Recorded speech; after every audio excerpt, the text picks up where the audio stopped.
Bismillahirrahmanirrahim. Assalamualaikum warahmatullahi wabarakatuh.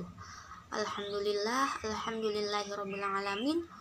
Wabihi nasta'in wa ala umur dunya waddin. Wassalatu wassalamu ala asyrafil anbiya'i wal mursalin sayyidina wa maulana Muhammadin wa ala alihi wa sahbihi ajma'in, amma ba'du.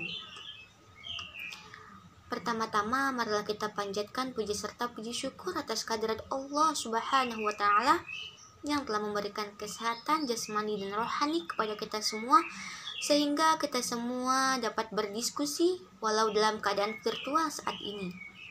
Tak lupa sholawat serta salam semoga tetap tercurah limpahkan kepada junjungan Nabi besar kita, Nabi Muhammad Shallallahu Alaihi Wasallam, kepada para keluarganya, sahabatnya, dan insya Allah kita selaku umatnya sampai akhir zaman. Amin amin ya robbal alamin. Sebelumnya perkenalkan, kami dari kelompok 2 metodologi studi Islam. Nama saya Sekar Ayu Auliah dan 2 rekan saya bernama Syarifah bin Asegab dan Reska Ferusiba akan mempresentasikan hasil kerja kelompok kami tentang Islam dan studi agama. Kepada teman-teman dipersilahkan dan pembahasan pada kesempatan kali ini tentang Islam dan studi agama. Yang pertama adalah pengertian Islam, yang kedua adalah ketuhanan dalam Islam, yang ketiga adalah metode empiris dalam kajian Islam, dan yang keempat adalah masalah sosial yang perlu dikaji atau diteliti. Baiklah, yang pertama adalah pengertian Islam. Islam merupakan salah satu agama dari kelompok agama yang diterima oleh seorang nabi yang mengajarkan monoteisme tanpa kompromi, iman terhadap wahyu, iman terhadap akhir zaman, dan tanggung jawab.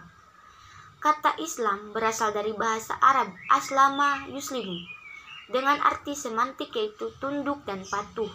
Secara istilah, Islam bermakna penyerahan diri, ketundukan dan kepatuhan terhadap perintah Allah, serta pasrah dan menerima dengan puas terhadap ketentuan dan hukum-hukumnya. Sedangkan pengertian Islam menurut para ahli, ada yang berpendapat dari Profesor Dr. Harun Nasution. Ia mengatakan bahwa Islam menurut istilah atau Islam sebagai agama adalah agama yang ajaran-ajarannya diwahyukan Tuhan kepada masyarakat manusia melalui Nabi Muhammad SAW sebagai Rasul.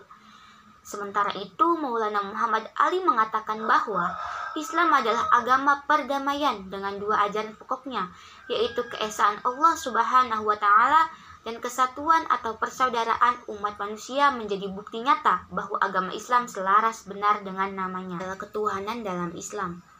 Tuhan dalam agama Islam adalah Allah Subhanahu wa taala yang Maha Esa.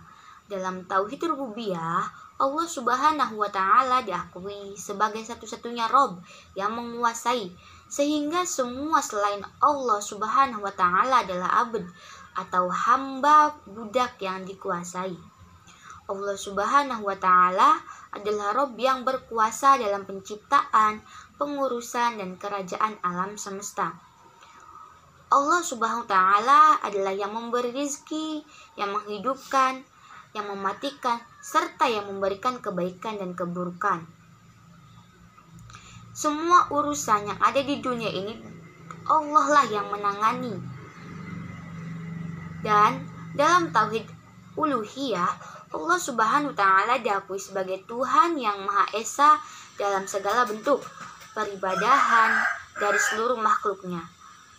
Pengakuan Allah sebagai satu-satunya Rob berkonsekuensi penyembahan makhluk kepada Robnya semata. Ibadah atau penghambaan diri kepada Allah Subhanahu wa taala merupakan perbuatan makhluk untuk merendahkan diri kepadanya dengan mengerjakan perintah-perintahnya dan menjauhi larangan-larangannya seumur hidup. Ibadah tidak boleh ditunjukkan sedikit pun kepada selain Allah Subhanahu wa taala. Pengertian agama diartikan sebagai fakta keagamaan yang ditemukan dalam pikiran, tindakan, dan sikap dari para penganut agama. Agama sebagai kenyataan tentu selalu tidak sama dengan agama sebagai ajaran, karena yang satu bersifat ideal dan yang satunya lagi bersifat realistis, bahkan pragmatis.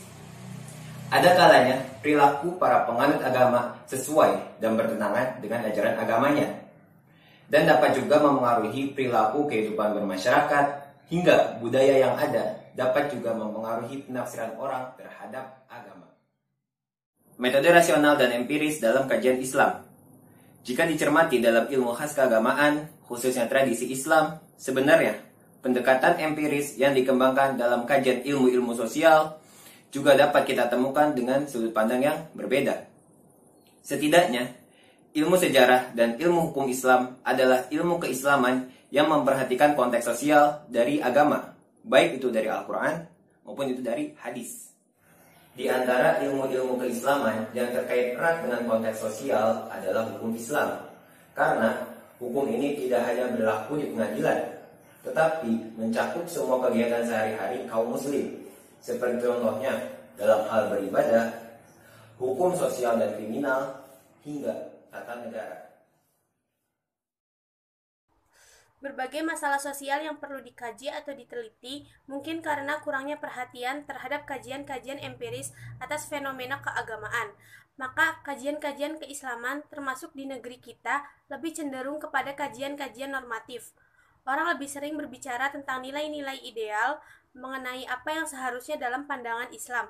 Sangat jarang orang berbicara mengenai realitas kehidupan kaum muslim sendiri, kecuali sekedar kesan dan pengamatan sepintas, bukan berdasarkan kajian yang teliti dan mendalam. Selain analisis empiris terhadap teks-teks keagamaan, kajian sosiohistoris juga berkembang. Demikianlah seterusnya, dari zaman revolusi hingga kemerdekaan, dari era Soekarno, Soeharto hingga sekarang, harus diakui masih banyak hal yang belum diketahui dan dikaji dari sejarah Islam.